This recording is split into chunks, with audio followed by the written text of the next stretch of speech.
I'm indifferent. I don't believe in God. To the existence of God is not judging them. I don't have proof. I don't know how to pray. They're judging themselves. Where is God in all of this? This is my home. God exists. What does it say about God that he created the orgasm? I don't pledge allegiance to anything. I don't pray. Only to God. If there was a God, And I thought, I just have this understanding that life is hard. he could never love me after this. God is still good.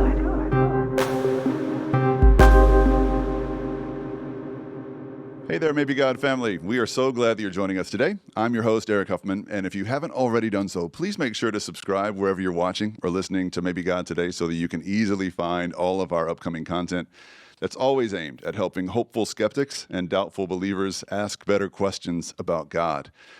Today, to that end, we are speaking specifically to married couples, but I also want to encourage single listeners to stick around as well, because there's so much that we can all learn from our guests on today's episode. For over 20 years now, Sean and Lanette Reed have worked tirelessly with married couples through their books and pastoral work and their popular podcast called Marriage in Transition.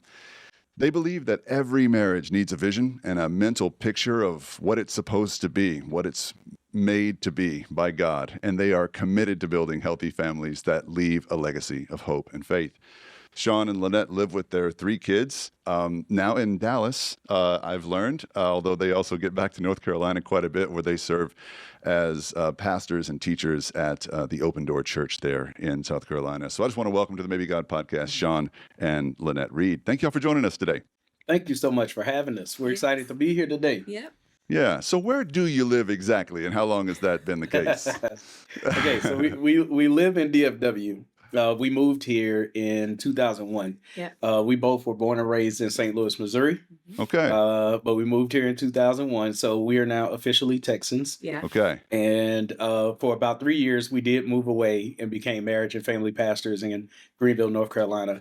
But then we moved back to DFW a couple of years ago. So this is home. We're stuck here. Yep. So Cardinals fans or Rangers fans? That's what I'm looking for. Cardinals. All day long. Cardinals. I'm Hands sorry for down. the year you're having. Yeah, it's right. There's a bright future, though. There's a bright Yes. future, I believe. Absolutely. It's a great organization. Jordan Walker's my favorite prospect, so y'all are going to be Yeah, fine. It's just It's great. I a appreciate down the year. comfort. Y'all were due for a down year. It's about 30 years. We of that were. truth. I mean, So- We've been Yeah. doing great. Yeah. So what are you up to professionally right now? What are you spending your time on? Oh man, there's so much. So Lynette and I, we have the privilege of being able to speak with one another, and so we've been doing a lot of training other leaders at different organizations throughout the country. We also speak a lot at marriage conferences, marriage workshops, and so we've been doing a lot Yeah. of that. This season has been really busy. Mm-hmm. Yeah. And so that's been the core of what we've been doing. And September the 5th, we actually celebrated our 25th wedding anniversary. Yep. Wow. Congratulations. So, Thank man, you. appreciate Thank it. you. So we took Yeah. a European cruise, and Wow. it was awesome. So we went from Spain to France to Italy, and so that was great. That sounds like Yeah. a dream. Had y'all always Yeah. wanted to do that? Absolutely. Yes. Yeah. Absolutely. Yeah. And so definitely a dream come true bucket list type thing. Mhm. Yeah. That was super fun. So Yeah. yeah. So we've coached couples, we do a lot of speaking, and so now we're actually getting ready to go to Zambia Oh, wow. in November. Yeah. And so we'll be ministering to about 200 pastors and their wives. Yeah. Tell us more about that. Who's that through, and what's the organization, or what's the mission there? Yeah. So, but Yeah. So we got connected with the church in Virginia, Christ Temple Church, and they do a lot of outreach, international outreach. And we've probably spoken at that church maybe about 3 years. So great relationship. And it just kind of dawned on the pastor. He was like, would you guys want to go to Zambia and speak to some pastors and their wives and Yeah. Wow. pretty much do a marriage conference there? Yeah, so we're going and we're going to do leadership training with the pastors, as well as pouring into their families because they're connected to several tribes all throughout Zambia. So I mean, it's Wow. an amazing privilege to be able to do it, and so that's going to happen the week before Thanksgiving. Yeah. We'll be going to Africa. Yeah. That is amazing. And we've gone Yeah. to Israel before together, but we've never been to like the heart of Africa, I guess you could say. So this is Yeah. a big deal for us. Yeah. Yeah. I keep hearing about things like God-sized things that are happening in Zambia in particular. I think it's really exciting to hear about. Yeah. And I keep getting invited over there, and y'all have to tell me how it goes, and I will. Most and definitely. talk me into it. All right, after Oh, the fact. yeah. We'll Most do. definitely. We'll do. Yeah. So y'all have been at this for a while and blessed so many couples, I'm sure, through your writings and podcasting and speaking. How could you have possibly known 25 years ago when you walked down the aisle as young as you were? We'll kind of get into Yeah. that and sort of the Yeah. story that you lived after that for the first few years. How could you possibly have known what God would do? Do you ever look back and go, wow, how did this happen? Absolutely. All the time. Yeah, all the time. I would have never guessed. Yeah. I was thinking simple life. We were believers at a very young age, so I was just thinking simple life, family, clock in 9 to 5 type thing, and just Yeah. kind of live life on quietly. Yeah. Mhm. And I was opposite. My mindset was one, I've always hoped to do big things and to have, I guess you could say, a meaningful impact. So not to be spooky or weird, but No. I mean, early on, I think I literally dreamed that she and I would be working together Is that right? somehow in front of crowds of people. He didn't Like- tell me that early on. I probably would have been like, Yeah. But that was like a literal dream that I had. Yeah. And so that began to, especially early on within our marriage, that began to shape, I think, the steps that I began to take as far as us moving to different cities and trying different things, and how we approached serving together, Yep. Yeah. which was really difficult Yeah. at first because we have extremely different styles Mhm. of approaching problems and facing the realities of life and everything else like that. So we had good intentions but really poor methods of communication. yeah. So we Yeah. live and learn, right? yeah, absolutely. So where did y'all grow up? And give me a little background. Okay. Yeah, so both of us are born and raised in St. Louis, Missouri. We met very, very early. So we married at 18 years old and Mhm. met one another 16, Yep. We watched. almost near 17. And Y'all so go to the same school? we didn't. We didn't Okay. go to the same school. We How'd didn't you grow meet? up somewhere in the same neighborhood. So back in the day, one of the things that was very popular growing up as a young believer was community choirs. Hmm. So everyone had a Christian or a gospel community choir. I was in one. Sean was actually starting one. Yeah. But the one that I was in needed a place to rehearse Yeah. for this particular week. And I guess someone in my choir knew Mhm. the Oh, church he was a part of. And so he Yeah. actually opened the church doors for us to come in and rehearse. And Wow. so from there, I met her then. That was the first time I really met her Yeah. officially, but I thought she was way too young. So we're the same age. uh-huh. But as y'all can see, you can look at her and you can tell she Yeah. she I just mean, I looks don't mean super young any right offense now. here, Sean, but You know what I'm saying? yeah. That's all I'm saying. And so when I first met her, I mean, I had a full beard. Mhm. Yeah. I looked so much older, so I didn't think it would work. So eventually, over time, our friends kind of hung around with, together, and eventually we were going to a skating rink, Yep. and we were doing roller skating, and just trying to kick it on a Friday night. And Sure. she was there, so we ended up having like a 2-3 hour long conversation. She rode on with me, and we've been talking ever since. Now, when Lanette said earlier, back in the day, I thought she was going to tell a skating rink story.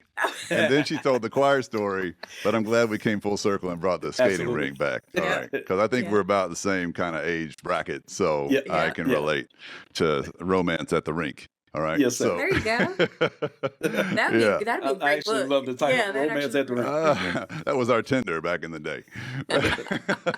I love it. Anyway, so you guys moved quick. I mean, that's not typical, right? Mhm. Even back in the day, it wasn't typical Right. to get married at 18. What was your reasoning and sort of what was the community around you? What was their reaction? Yeah. Well, yeah. So there's a story to that. Okay. The gist of it was, I'll say this: Lanette was highly independent, even though we were young. She had a job. Sure. She was catching the bus to get to work. She was driven. I was driven. So we were kind of Very mature for mature. our age in a Mm. sense. But we were also getting so close to one another Yeah. that we basically were messing around before we were married. Uh-huh. And then next thing you know, something happened. You know, a baby is present in the I scenario. don't know how that happened. Totally You know, get it. Yeah. you know, Nope. it just, Yeah. somehow she, Yeah. so from that, I remember I stayed at an apartment and we were sitting in a gazebo and I just kind of asked her, I said, "Hey, do you see everything that you want in a husband in me?" You know? And she said, "Yep." And then she asked me the same question. I said, "Yep. I Wow. see everything that I want in a wife in you." And I was like, "You want to get married?" And she said, Mm. "Yep." So I wasn't on a knee. It wasn't romantic. It was, but I will say we But were it was. very, you know what I mean? Yeah. And so we were very, I would say that we both were very clear headed when we made the decision. And so I don't think that we would have, had she not gotten pregnant, we wouldn't have moved so fast, but Mhm. we were already on that trajectory. Yeah. And Yeah. so Agreed. it just kind of accelerated the process. So we graduated in June, did a couple of premarital classes. September 5th, got married. December, our son was born. Wow. Yeah. Yeah. Now, did you break the news to parents and pastors and everybody about the pregnancy first, and then you decided to get married later, or did you break it all at the same time? We broke the news of the pregnancy first. Yep. Okay. And that was really hard Sure. because we were both very active in our church. Mm-hmm. Yeah. So even at a young age, we were both very active. So it was crushing telling my father. I bet. And I'm the baby of the family. Hmm. So of course, in his eyes, initially he had high hopes for me, right? Mm. But that was difficult. But I would say after the initial shock, Yeah. and He just got up and walked out. yeah, We talked. just I was sitting on the couch next to her. Oh, yeah? And yeah. I Did you think he had gone to get his shotgun, Sean? Man, I didn't know. I had no clue what was happening. So he got up, he just walked out. He didn't say anything. no, he didn't. Yeah. And that's what kind of freaked us out even more a little bit, because I was expecting him to say something, yell, anything, but he just Sure. got up and walked out, which probably was for the better. Yeah. He came back. He, her parents embraced me. They literally, gave me the green light pretty much to stay not only in relationship with her, but at the same time, they embraced me like one of their own. Wow. And my family did the same. And then our pastor also, Yeah. he gave us support. Wow. He didn't condemn us. And so that was a great lesson that we learned early on, because later on we would end up being pastors. Yeah. We didn't know it at the time, but to learn what it looked like to honor God's word, but at the same time, not shame and condemn people when they fall short, because at the end of the day, all of us are going to fall short. We're going to make mistakes. My mistake might not look like yours. And some are more public than others. Right. Right. But all of us have something that we're wrestling with or will fall short of. And so I just appreciated the fact that they were humble enough to embrace us, to love us, to support us, and walk with us through that process, Amen. Made all the difference in the world at a key moment in your lives. Yeah, absolutely. And my parents got pregnant, had the same little situation y'all had before they were married. And they were even younger, actually. My dad was 16 at the time. My mom was 15. Wow. And, they ended up making the same decision. That was my sister, and I came along a little later. They made the decision to get married. But my mom always told the story about telling through like the shaking and the nerves of the moment, telling his parents and her father-in-law, or my grandfather, walking out of the room and then coming back with a whole different face on and saying, welcome to the family. And that sort of just became a defining story for our family on the whole that we continue to tell to this day. I lost my mom this past summer, and thank you. It's but that story came up again at her funeral, and that was a beautiful memory. What a difference we can make when we bring a godly perspective into these So sweet. charged conversations, right? At pivotal moments like that. So, all right. So, man, you get married September 5th. You have your first child in December. Talk to us about being 18 and suddenly you're parents, and like, what were the challenges? I mean, where would you start? What were the challenges of the first There's few so years? many. The first challenge was get a job. Yeah. Because I just graduated. And I was starting school. Yeah, so she was trying to do college Yeah. while pregnant. I mean, we really didn't have anything. I didn't have a car. I didn't have a job. I didn't have anything. So when I say that we were grassroots, started from scratch, but I will say that because of the fact that we were in that situation, I'm not saying like it's God's fault or some stuff like that, but I do believe that our choices have consequences. We started early, and the consequence is you got to pay for what you just, produced. So now you got to earn and maintain what you have. So I think the biggest struggle, if I'm being honest, it wasn't the finance, because truthfully, I believe that what will happen with you financially and with your family is a result of your identity. So out of your identity, you spend money. Out of your identity, you maintain relationships. It's how you see yourself and it's how you see your spouse that ultimately determines, like, look, if I see myself as a healthy person, then I'm going to put healthy things in my body. And I'm going to, you know what I'm saying? Because I associate myself with that. So a lot of the things that really were the most difficult early on within our relationship were the result of the fact that we didn't completely know exactly who we were individually. And yet our worlds were merging together because of this marriage. And there was this difficulty in trying to not just manage finance, raise kids, which is a difficult challenge in and of itself, but it was more so, okay, who am I? Who is she uniquely? Because just because you get married, you don't lose your individual uniqueness. And we're 18 years old. So we haven't hit the ground as far as maturity and just sound mind. And then, I couldn't finish schools, so I had to stop, put it on pause, be a mom. Sure. So there was a lot of me taking a back seat in efforts to be a mom and to be a wife, and then the same for him. And so we grew up very differently. Now, I love the fact that we've been able to grow up together and see one another grow up and mature. Yeah. That's been a very sweet spot. Yeah. But it was hard. Yeah. Yeah, my wife and I got married at 20, and everybody thought we were pregnant, but we weren't.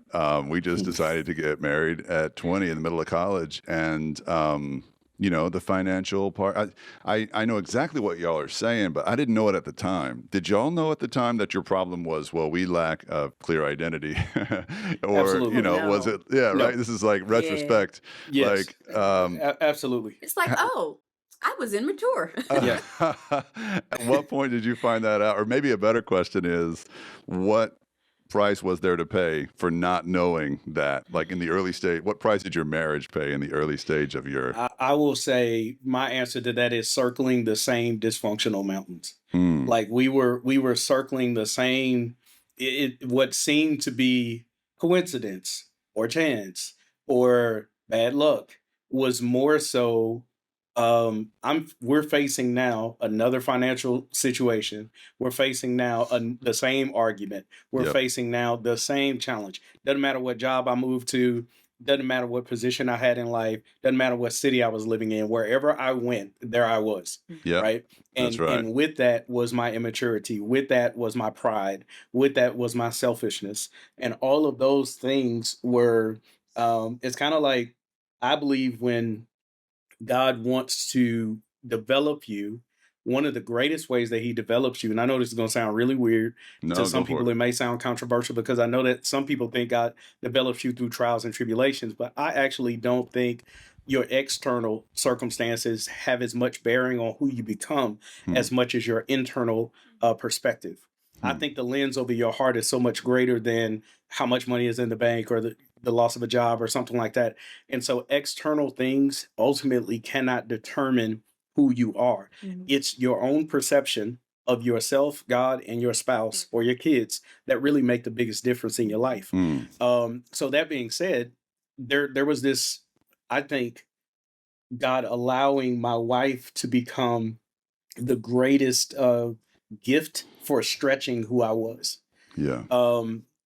Another way of saying it is I had to learn how to love her, and I had to learn to be loved in a way that said she's worthy of love and deserving of the best that I can give her. Sure. And at the same time, I had a problem with worthiness and self-worth and Yeah. how I saw myself, Absolutely. which led to not allowing her to fully embrace me and receive me. I had to be vulnerable enough to receive who she was and the kind of love, the quality of love that she was trying to give me at that time. Right. And I had never experienced that before. So the greatest difficulty, I think, early on was learning how to be a great giver and also learning how to be a great receiver, which again, that flows into your identity. Yeah. And I was absolutely insecure in Mm. every aspect. So being a woman, being a wife, being a mother. So everything that I did, I questioned myself. And so when he would have a disagreement, or if it was just another perspective, I looked down on myself. So my emotions and my insecurity was almost tethered to just his perspective rather Yeah. than me being strong enough to stand on my own and having my own identity. But at the same time, kind of like what he was saying, having my own uniqueness, but Mhm. then being able to come together as one. And so it was definitely some challenges. And I would agree, the biggest issues weren't finance. They weren't needs being met. It really Yeah. was that, insecurity and just knowing Sure. who you are. Well, yeah, and again, we're looking back and saying, and we're diagnosing the problem after the fact, Right. right? And I can only imagine at 19 or 20 or 21, you're not talking this way. No. And so you just keep stepping in it, right? Again Right. and again. And I think having been down that road to some extent, we didn't have kids right when we got married or anything, but being married at 20 and in our situation being from different cultures, different countries, different everything, and being poor and all of that was definitely part of it. But man, we would just fight about the same things over and over and just Right. talk past each other. And Yep. and I've felt like she wasn't getting it, and she felt like I wasn't getting it, and neither of us were really getting it. But the key for us was just sticking. Like Yeah. in some ways, the greatest blessing early Man. on for us was how stubborn God made us. on, Like talk about it. neither one of us would quit. Like no That's the matter same. what. It's the Yeah. same. We were definitely there. Go ahead. We tell, Mhm. especially younger couples Yeah. that kind of give up easily or just kind of want to get out there, we're like, where's your grit? You need some grit. Your grit Yeah. to stay, your grit to work it through. That's right. Because it's like, it's not just in the marriage, but people give up on jobs, people give up on opportunity because it's hard or it's difficult. Yeah. And so there's definitely a lack of grit. And that's one thing that we did have, stubbornness. Yeah. Yeah. And this world kind of, I'm sorry, go ahead. You go ahead, No, Sean. well, the other thought I was going to say in conjunction with that, because as you were saying it, everything in what you said just resonated with us. Hmm. Honestly, what held us together was not our good behavior. It was not the perfection of the other person, right? Yeah. What it really was at the end of the day, we made a vow and that vow meant something. That's right. And we were trying to hold on to that. And we wanted to see something different, I think, from a standpoint of our family line. Like we wanted to see something different generationally. We didn't sign up to have this thing end, prematurely. We wanted it to be everything that it could be. And so what I will say, a catalyst to change for us was about 4 years in. We moved from St. Louis to Indianapolis to Texas, and we had joined a church. And at that church that we were a part of, I started singing. I was leading worship. She was on the worship team, and she was helping out administratively at the church. And the pastor of the church, he started doing personality tests. And when he did the personality test, he sat down with me and my wife, and we sat in the office, and he was like, Sean, this is what you look like when you're communicating with your wife. Yeah. And I was like, no, it's not. And he looked at Lanette and he was like, Lanette, what do you see? And I was like, amen, brother. And that was Where have honestly, you been all these years? Yeah. I felt like I had an advocate. Yeah. And for the first time, that was like the most eye-opening thing. Because I was so far into my own perspective of why we were dysfunctional, and it was her fault. Uh, but then all of a sudden I was able to see that there needed to be a level of humility. So really that was the beginning of us I'd agree. really Yeah. beginning to get past not just grit, but also strategy. Now Yeah. we had grit and wisdom and mentorship. And that really was the catalyst for great change within our marriage. Well, I can't echo that strongly enough. How many years into the marriage was it when you got connected to that church? It was 4 years. About 4 or 5 years. Yeah. It Yeah, was 4. man. Mentorship. I think women find sort of mentorship relationships more naturally, and men without mentorship, we just wander and drift. And but once we find solid mentorship with men we really look up to and want to emulate, there's nothing more Absolutely powerful and quick acting in a way to change us, overnight. So I think that's a huge factor in the development of a man. Absolutely. Especially at that part of your life. So 4 years in, did you just have the one kid or had you had more by that time? 3. Yeah. Oh, 3. 3. 3 and About 4 two- years? We got married. No, it was 3 and 3 years. We got married. Bro. We got married. No, it was 3 and 3 years. We got married in 1998. We had all 3 kids by 2001. You're supposed to take a break, Sean. But Someone wasn't listening.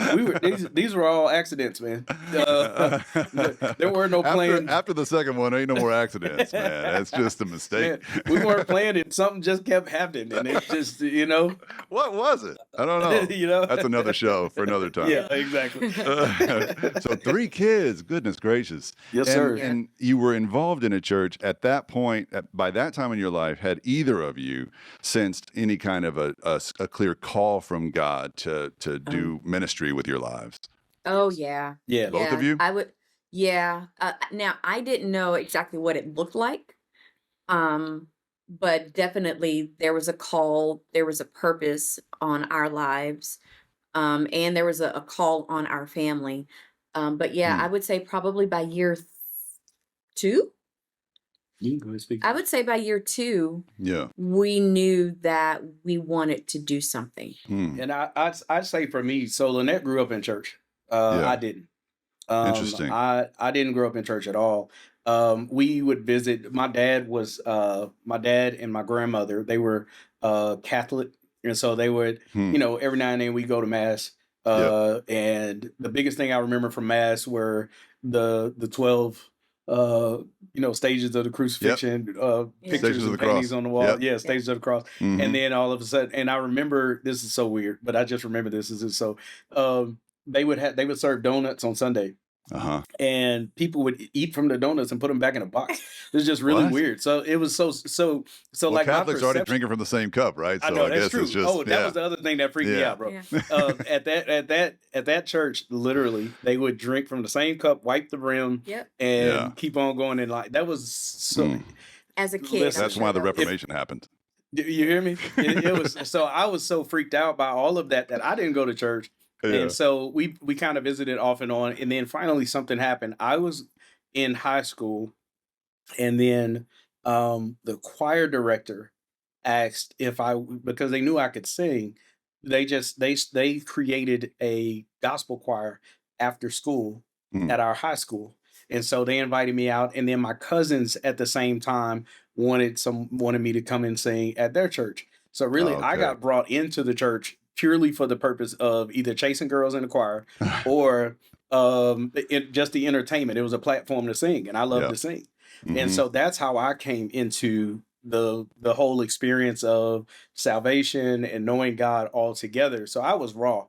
I was real raw. I didn't have all the traditions. I didn't know how to live. I didn't know anything. Yeah. And so all of a sudden I get into the scriptures and I start reading about the crucifixion, and it blew my mind. I was like, Really? why would he do this? Well, you always said that you have a very vivid imagination. Yeah. So Yeah. whenever I read a book, I see it visually, right? So it doesn't matter what it is. It could be anything. And so when I was reading the Bible, I just kind of instinctively said, stick myself inside the story and see it from every angle. What would it look like if I was there as an onlooker and Jesus was being crucified? So Yeah. I didn't have commentaries. I didn't have all of this background in church and all that. But I'm reading the crucifixion, and all of a sudden I see this picture of Christ on the cross. And what happened is, while I was reading it and envisioning it, I'm not saying I got a vision from heaven. I'm saying I just have a vivid imagination. Mhm. So as I'm reading this, I saw like Christ on the cross, and I didn't see the face of God, but I imagined there was this dude on the cross and he's dying. And all of a sudden there was a face swap. My face got swapped on top of his. Wow. And that's when it hit me Mhm. that it was like, wait, this is for me. Mhm. This was personal. This Yeah. is God himself in human flesh, like offering his life for me. And it was in that moment that I knew, like, if that's true, God knows me. Hmm. And I was just blown away that out of all the darkness and the things that I had done and the stuff that I knew was in my heart, I was like, if God knows all things, then he knows all of that. And yet he still chose to do that for me. Dang. So that blew my mind. And so all of that to say, that was my salvation experience, so to speak. Yeah. It literally came through reading the scriptures and that face swap thing. And so like back to your question, Yeah. did I feel a call? Did we know? My thing was from that moment on, I just wanted everyone to know it. Hmm. I wanted that experience of love, that experience of like comfort, that experience that God knows it all and yet chose to offer himself to pay it all for me, Yes. to give me access to a relationship with him. I wanted everyone to experience that. I was like, and it's free. It cost him everything, but it's free for me. Yeah. Um, Too good why to be wouldn't true, we right? want to do this? You know Just what I mean? Amazing. Yeah. Yeah. So ever since then, I've been on fire for, Mm. you know, just trying to get people to understand the simplicity and yet the cost that comes with being able to present Christ, you know. Right. Yeah. Powerful. How old were you when that happened? When I the was vision? 15. Wow. That's awesome. And I find it really interesting that it happened through a vision because y'all talk so much about vision, like Mhm. the power of vision and the need for a Mhm. vision that we have in our lives and and specifically in our marriages. Yeah. And, you know, vision, if you're in like a business world, like you hear a lot about mission, vision, values, all that stuff. But, Right. but if y'all could just help us understand specifically why vision is such an important component of a meaningful life and marriage. Just what is vision and why does it matter? Well, I have some thoughts. Well, we believe that everybody who is walking on the face of this planet has a purpose. Yes. You have a reason, you have a gift, and there is something that God wants you to do, regardless of the level, of it. He wants you to operate in that. And being able to have something in front of you that stirs you, reminds you, motivates you, Yeah. of you're not just bumping along day by day, carelessly, Yeah. just taking life as it comes your way, Mhm. but having a vision and a purpose to be able to do something excellent on this earth, right? So one of the things that we say all the time to couples is you're not here to have an average marriage, right? You're here to have an amazing, abundant type marriage. Well, what does that look like? And what does that mean? Yeah. Right? So even though we're from the same city and we have some similarities, we're still from two different cultures. Yep. And so if we're going to sit down and say, yeah, we want an amazing life and we want an abundant life. Well, what is your definition? Right. And then what is my definition of Right. that? Yeah. And let's write that out. Let's put a picture together. However physical component you want to, make it to where you can see it all the time. Sure. But being able to have a shared vision and a shared goal so that you can reach the purpose and live life to the fullest. Yeah. Yeah. And I think also when I think of the word vision, I amen everything she just said, but I'll add to it. It gives me hope. Like Mm. where I have one translation of where there's no vision, the people perish. Yeah. In Proverbs, one translation says where there's no prophetic picture, Mhm. the people cast off restraint. Mm. And the idea is a prophetic picture means we have a dream for tomorrow, and that Yeah. dream gives us hope. And so with Lanette and I, it restrains us. It keeps us traveling on the same road together. How can two people walk together except they be in agreement? Yeah. Right. And so she and I could be dreaming about the same place, but when we write a vision, it helps us to get there together without Right. allowing the seasons and transitions of life to bring division within our relationship. Yeah. And the journey doesn't become more important than the marriage on our way to getting to that place, right? Wow. And so vision for us gives us hope. And so there was some really difficult seasons that we had gone through in our lives, and there was a statement that helped us out, and it was just, my now does not exist in my future. Yep. You know, in those moments where it got really dark and it was really hard, we've gone through some grief, we've gone through a lot of loss, we battled some sickness. And while we were going through those seasons, we maintained hope because we knew, God, you have a purpose, you have a plan that's bigger than this moment. Yeah. This season is temporary, Mm-hmm. but we're going to grind it out because we believe, we genuinely believe that our now does not exist in our future. This is temporary, but our purposes are eternal. Yeah. Powerful. And I think I caught a glimpse of this in practice earlier when y'all said something about, regardless of the circumstances of our marriage at 18 and, you know, being pregnant and everything, we were convinced we wanted our marriage to look different than the marriages we'd seen in our families. Would y'all say a little more about that and how that sort of vision kept you going through hard times? Yeah. Yeah. So I was privileged to grow up in a 2-parent home. Where we had family dinners every Friday night and Sundays and went to church together. And, you know, we really did life together. So for me, I wanted that model to be the foundation of my family. Where Sean, he didn't. He grew in a single parent home. And in our family, we didn't have, I couldn't point back to any marriages. Like my mother and father weren't married. Yeah. My siblings at that time, when we first got married, especially, none of them were married. Yeah. And so they had all had relationships, but we didn't have. So when I looked around, you know, growing up, I didn't see healthy marriages. I didn't have a picture of what that was. Yeah. What I did know, once we got together, was this: I didn't want to allow my children to be raised without a 2-parent home. Yep. I did know that I wanted to be present both faithfully to my wife and to my kids. So it's kind of tough because some of what I learned to be was the result of what didn't happen for me. Wow. Right. Yeah. So it wasn't so much what was bad that was done to me that drove me, but it was what should have been there that wasn't. Right. And so, you know, we should have had a 2-parent home. We should have had a togetherness that was raising us as children, you know. Sure. And so we didn't have those things. So for me, I longed for it. And so when we had the privilege and the opportunity to be able to build something together, we literally sat down. This is a true story. We sat down at a Denny's We did. in St. Louis. On a napkin. Yeah. And there was a napkin, and we talk about this in Marriage and Transition, our book, but Yeah. we call it napkin the need, because we sat down with a pen and a napkin, and we just said, what do you see?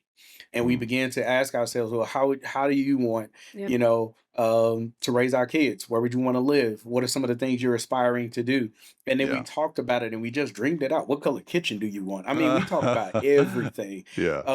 After a while, this is true. We took pages out of magazines of the way the kitchen looked, the way the house Yeah. looked, the color paint on the Wow. walls.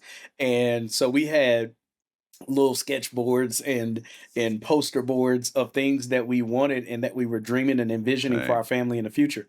And when it came time for our kids, we literally built there was a chalkboard that we had in the hallway. We painted a wall with the little chalkboard paint, and our kids would come out and they would write vision and they would Come write out on. what they were dreaming of and what they wanted to become. So that was something that we never let go of, but Yeah. it brought us to that place of good success.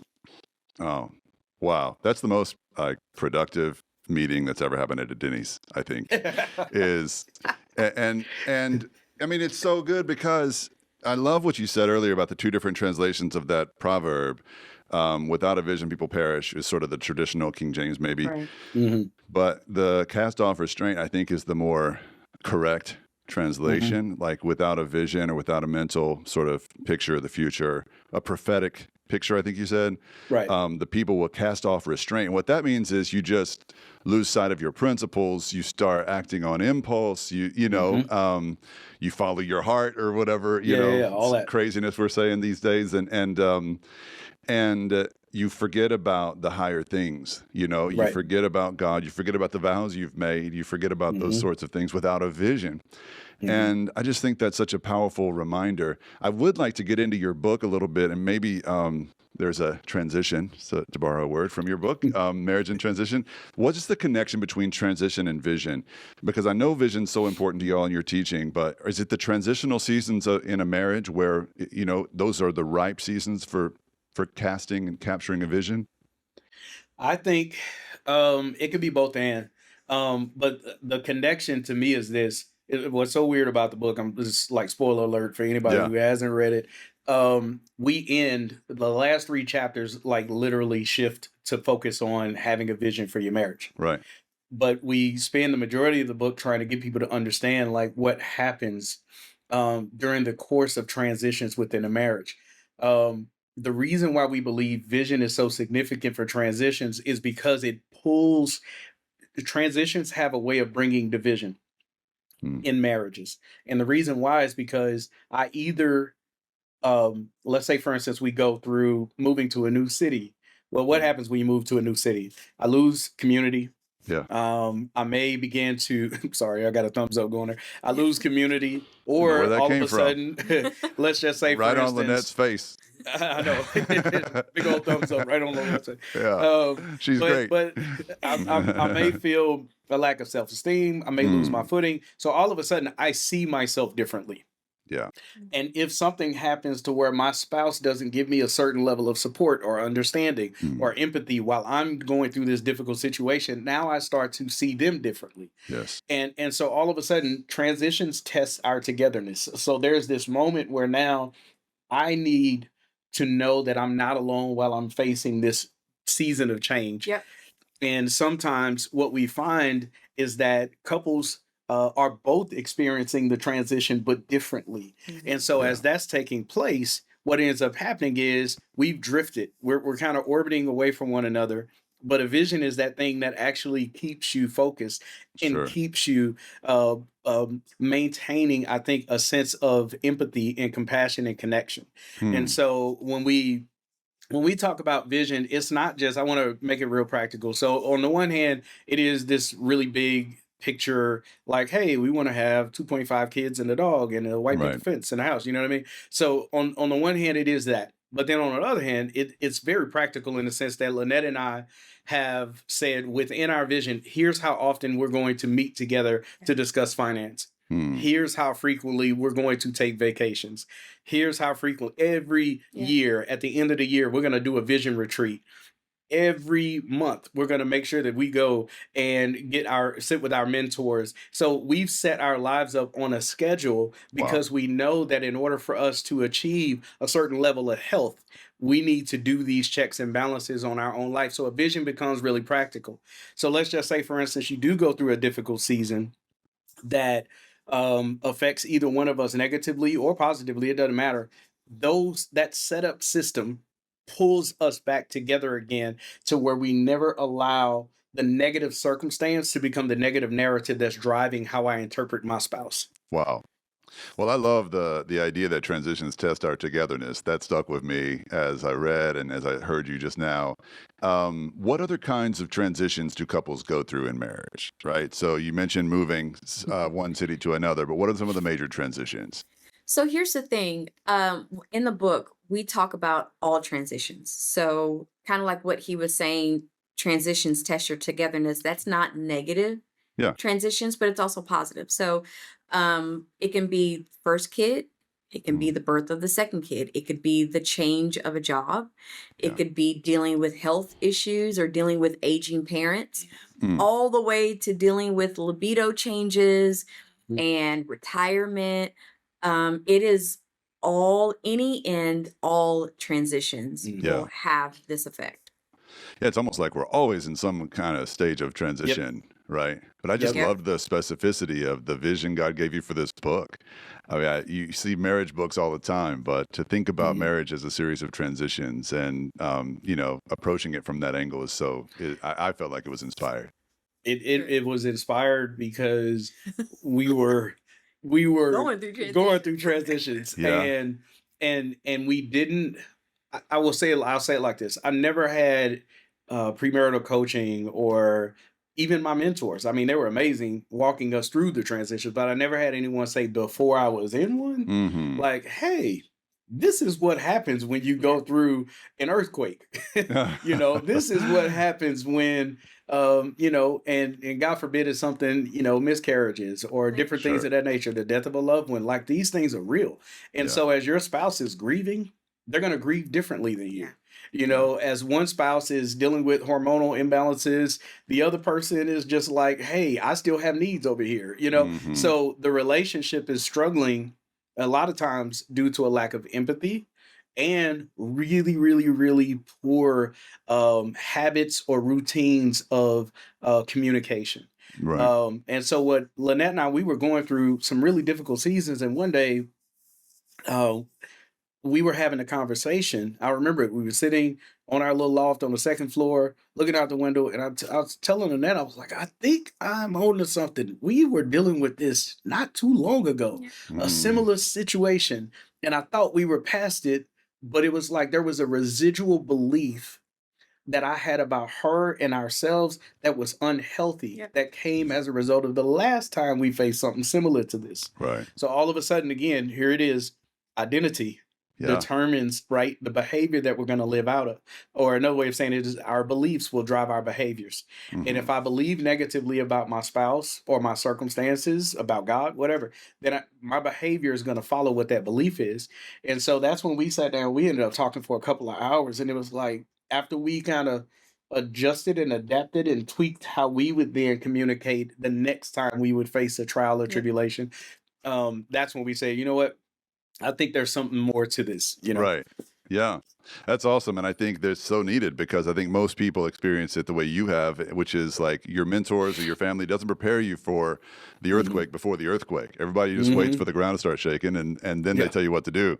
And, that's about as good advice as most people get. So what do you say to a couple that's already in it and they've never had a vision retreat? They've never even thought about casting a vision for their marriage. Like, where do you begin? If somebody's listening right now and they feel like, we're holding on, but just by a thread, where do you start the visioning process when you're already years into a broken or difficult marriage?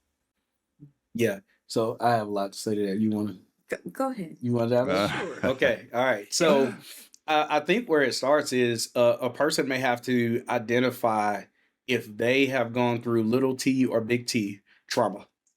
Okay. And the reason why I think that that's really important is because, we're as sick as our secrets. And a lot of times what you have in a relationship is a lack of hope because it's like you feel so hurt because you haven't been seen or heard. So after a while, you feel alone in what is to you a very traumatic season or what you might not call trauma, but that's what it Right. is. Sure. There's been this real strong ripple that's caused you to now believe so negatively about your spouse or or yourself or circumstances that now you need to really own that. You need to feel it. You need to clarify that. Yeah. What's And step so one in that though? Like what does somebody do if they know that they need to do that? I will say if you have realized that you're not yourself, your normal self, you don't have joy, or it's very fleeting, or if you're at a place to where you feel like I'm not sharing the truth about what I'm feeling in my heart or emotionally, I'm not being vulnerable, that is a clear indicator that there's been a breach of trust or you're at a point to where you're so hurt or discouraged that you're not showing up as yourself within the Mhm. relationship. Yeah. That means that you need to unpack some stuff with the therapist, or you need to be able to sit down with your spouse to say, hey, something's broken. Yeah. Something's broken and we need to seek like help for repair. And one of the reasons why I think that this is so big is, say, for instance, going back to Lynette's example, for all those years, she was insecure. Mhm. And so when she was dealing with trauma or dealing with the fact that, hey, I'm raising these kids, we got 3 kids sitting at home, I'm watching them all day, I need an adult to talk to. I would get home from work and go play basketball. Yeah. Right. Now, playing basketball is not a sin, Right. but my wife didn't sign up to just be a full-time mom and not have a friend to talk to once I got home from work. She Sure. wanted help with chores and bills and all the other things. And so for me, I was like, but I'm tired. I've been working hard for 9 hours and so on and so forth. So for her, insecurity needed to be dealt with. Sure. because she's not speaking up for what she actually needed. And at the same time, she's suppressing because she knows if she says something to Sean, Sean's going to blow up. So this was our routine. And it wasn't until we were able to identify, wait, it's not the other person's fault that you're not owning the truth of what's going on in your mind and in your heart. Right. Right. You need healing. You need to own that, and you need to deal with it and unpack it. And so for me, that's the first step. It's recognizing where you are. And in some ways, you might have to find a therapist to help you unpack that, or you need a really wise friend that can help you kind of walk through it, or you can call Sean and Lanette. There you go. And we can help you. SeanandLanette.com. And if You you're got it. listening, I mean that. That's really their website, SeanandLanette.com. It's in the show It notes. is indeed.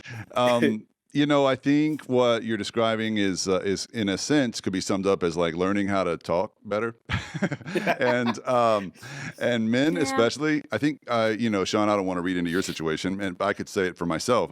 Oftentimes I just go play basketball because I wanted to avoid the hard talk, and you know, avoidance of hard talks is really about insecurity too. So you know, I was insecure, and my wife was insecure, but I just wanted to put it all on her or whatever. I just felt like fighting with my wife on an emotional level was always like playing an away game.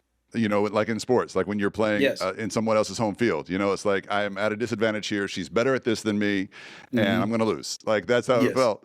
And I love y'all's emphasis on learning to, I mean, what's the phrase? Learning to fight better. It's intense fellowship. Fighting among Christian spouses is intense fellowship. Intense fellowship. Yes, sir. That's a positive spin on it.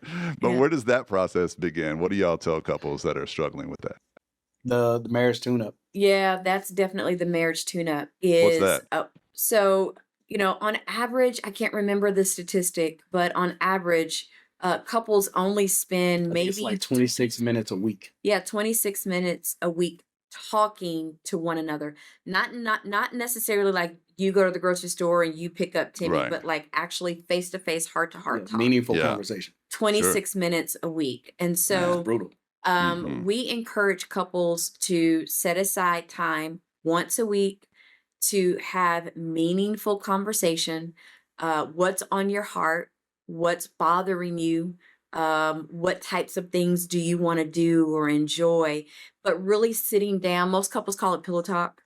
We just call it a marriage tune-up, being able to sit down and have those conversations that may be a little uneasy to talk about, but are necessary, right? So in the book, we actually go step by step on how to do one, how to create a safe environment for vulnerability, you know, how to pray before you say things. So we actually give a really good layout on how to have a marriage tune-up. We call it the 4 P's, which is the first part would be prayer, or just getting in the right mindset. That's really what that's about. Secondly is praise, to where you acknowledge something that your spouse did. Speak to who they are, not just something they did. Like, you know, when somebody opens the door and you say thanks, you know, thanks isn't the same thing as affirmation. You know, so thanks is cool, but really seek to affirm something positive that they've done before you start talking about all the problems. And then pick one problem. Oh yeah, that's Only a big one. Don't try to solve all your life's problems. Pick the most urgent thing that you want to talk about that may be on your heart. It could be a good thing. It could be the schedule for the kids. It could be, you know, celebrating good news, or it needs to be, hey, I feel like the chores right now are one-sided. I need your help. You know, whatever that problem is. And then the last P is the plan. Who's going to do what by when? So we're going to agree to leave out of this and address this problem in what kind of manner. And we tell people to keep that about 45 minutes. If it goes longer, then you need something that's more strategic, or you're triggered, which means you need to shut down that conversation and come back to it a little bit later on. I love that the first P is prayer, because I think a lot of marriage advice is so practical. And including a lot of what you guys talk about, it's just so like nuts and bolts. Like this is the sort of framework to build a healthy marriage or to save a marriage or whatever. And it's easy to sort of forget that implied in all of what you're saying is this God component, this God connection. Like he's all over every part of it, and he's your starting point and all of that. But if we're talking about a marriage that hasn't really intentionally included God in their discourse or in their thoughts about each other? Like, how do you talk to couples about starting with God and putting the first thing first? Yeah, one of the first things I'll try to tell people is, look, don't shape what the culture of prayer in your home looks like based on what you think about from somebody else that you've seen in church or some pastor praying over the congregation and all this other stuff. Um, it could be as simple as, and I know this is going to sound weird, but it could be just holding hands, bowing your heads. Somebody can say a few words. If that's Yeah. where you start there. Yeah. And it's not like God is in heaven, with a scorecard, looking for the perfect prayer in order for it to make it into heaven. You know what I Yeah. mean? And so I think what God looks for and what your spouse needs is vulnerability. Yeah. And I would warn against also praying your spouse's issues. Lord, help her. Help her, Lord. You know what I mean? I know exactly what you mean. Because then it becomes like prayer becomes like a weaponized thing, and you'll kill the vulnerability in the future. So it's just kind of like, I think there's this, an intimidation factor I've even experienced with some spouses where they're like, hey man, why don't you pray more like this? Or why don't you do it this way? And it's just kind of like, hey, let's let it be a judgment-free, condemnation-free space to just be vulnerable before God. He's not looking for the perfect words. Just show up authentically as yourself. Don't change how you talk just because you're talking to God. I mean, there could be a reverence for God, but he knows how you speak. So be you. And it doesn't have to be long. I find it, sorry to interrupt you. I find it interesting that that praying together is the most intimate thing that you can do. And maybe that's why it's so rare for so many couples. Like, it's even more intimate than, intimacy, what we call sex, intimacy. Yeah. And I don't know if y'all saw this is not a Christian conversation. If y'all saw the Chris Rock Netflix special where he's talking about, how, these days for ungodly people, right? Out in the world, like sex isn't even that intimate anymore. Like sex is casual. Yeah. And he's like, I don't remember the name of most of the people that I've had sex with, but I remember the name of every single person whose hand I've held. And there's something even, more intimate and vulnerable about holding a hand in many people's minds than there is about, making love, having sex. And I think that is the same for couples that are struggling with prayer. It's like, we can make love once in a while, we can connect physically, but man, to hold each other's hands and pray together just seems like so much. But it seems like once you get used to crossing that threshold together, it's like a muscle that once you work it grows. Absolutely. And I'm going to say this, in our marriage, this is the truth. Whenever Lanette and I prioritize prayer, especially when we're agreeing on vision, we have watched God do miraculous things. Yeah. No one can ever persuade me, number one, that I haven't met the person of God. Yeah. So my relationship with God is not based on the fact that he gave me a big house or he gave me a big car. My relationship with God is not based on the fact that God gave me a lot of money. I have met a person. I know no one can tell me right now that I don't know a Lanette Reed, right? I met her. I know her voice. I know what it's like to be in her presence. I know what it's like to be impacted by her life. So there is fruit as a result of having met Lanette.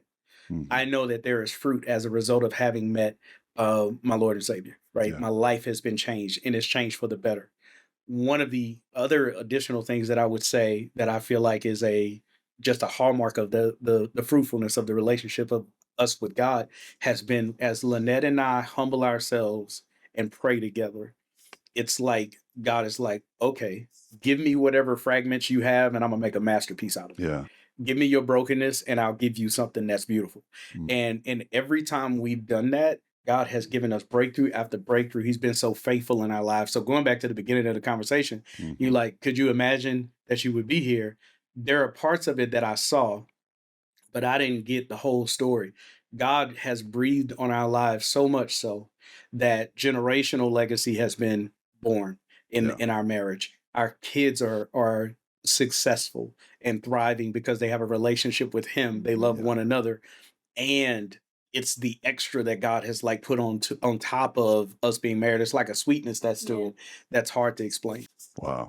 That's so good. And I think that, people could take the practical components of y'all's, the 4 Ps and everything y'all write about and everything and apply it without God to some degree. I think you could probably apply the principles and benefit from, just change prayer to meditation or something and apply everything else and probably benefit. But there's power when you start and end with God and invite His Holy Spirit into your marriage and pray over each other in the power of that Spirit. There's what you're saying is when God says, "Give me the fragments, whatever you got." There's power in that, transformative power. Yeah. The other night, this just happened like a couple nights ago. I was trying to get sleep. It was like 2 a.m, and I have trouble sleeping sometimes anyway. And my wife, I love her so much, but once in a while she gets to snoring. I don't know if y'all have a snoring issue in your house, but I was just so frustrated with her. And about 2:30, I turn around just aggressively in the bed to try and wake her up, to disrupt the snoring.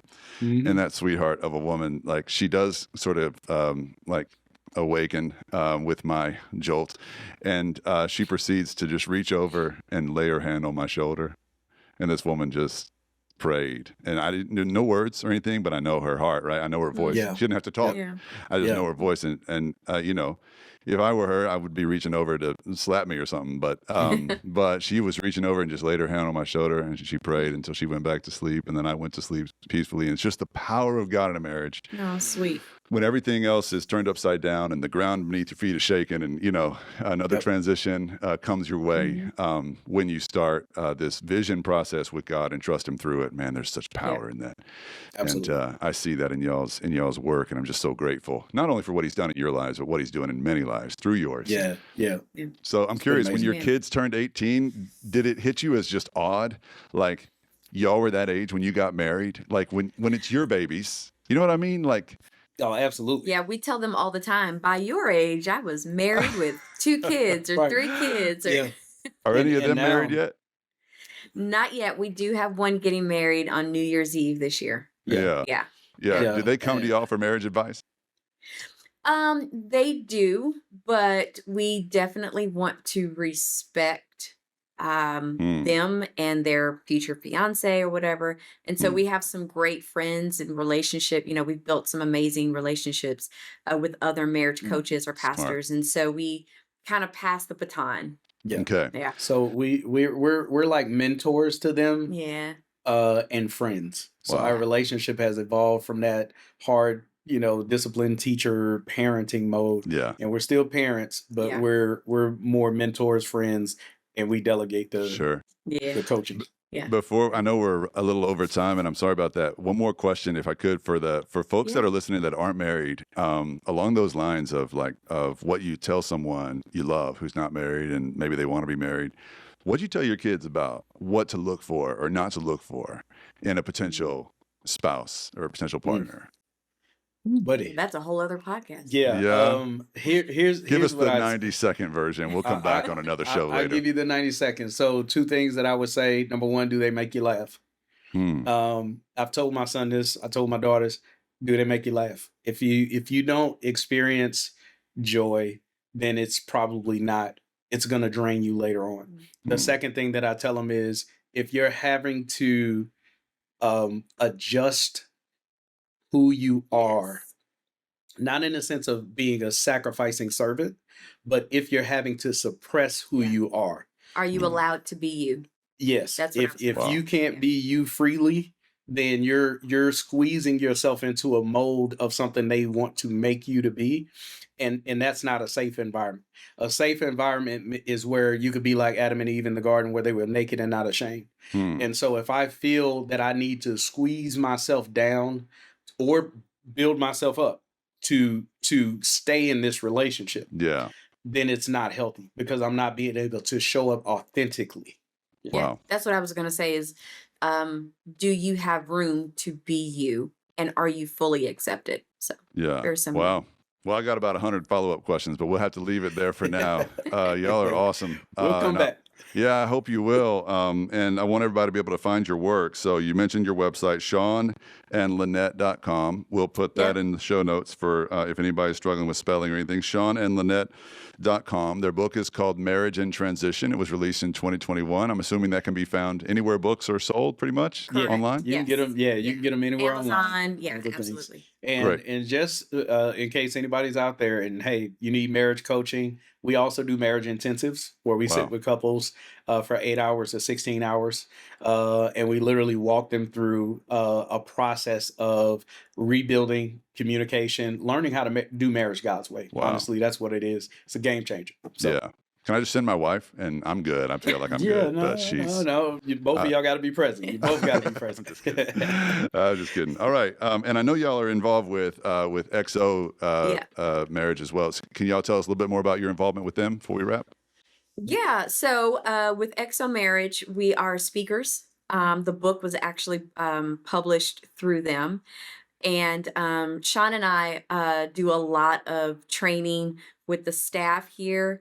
And then I'm also a senior director of EDU, which is our coaching department and our church resource department. So we pretty much, in a nutshell, we love equipping people. Mhm. Awesome. And we love building great organizations. Yeah. And finally, the podcast, which is also called Marriage in Transition. Yes. Is that right? Yeah, you Yeah. gotta jump on iTunes and get that thing. It's also available on YouTube. Awesome. And we have 2 seasons on there Mhm. where we're just literally pouring our hearts out, just sharing our story, and as much wisdom as we can fit in. We also have a YouTube page as well where Yeah. you can check us out. Same thing, Sean and Sean and Lanette, TikTok, Instagram, all the stuff. Wow. Yeah. TikTok too, huh? Wow, y'all are ahead of me. That's great. Y'all are still young. Yeah, Well, that that's was great. because our children pushed us to be on there. Yeah, no, that's awesome. Yeah. Y'all are such a blessing, and I'm so grateful bro. for y'all and for your time today. I do hope to have you back on at some point. And if you're listening or we're- watching We'd to love this that. conversation, I hope you'll look up Sean and Lanette and their ministry and follow them wherever you can. God bless y'all and all that you're doing. And Appreciate it, Eric. like I said, we'll have you back on again sometime. Thanks, Eric. Thanks again, man. It was an honor to be here. All right. Bye-bye.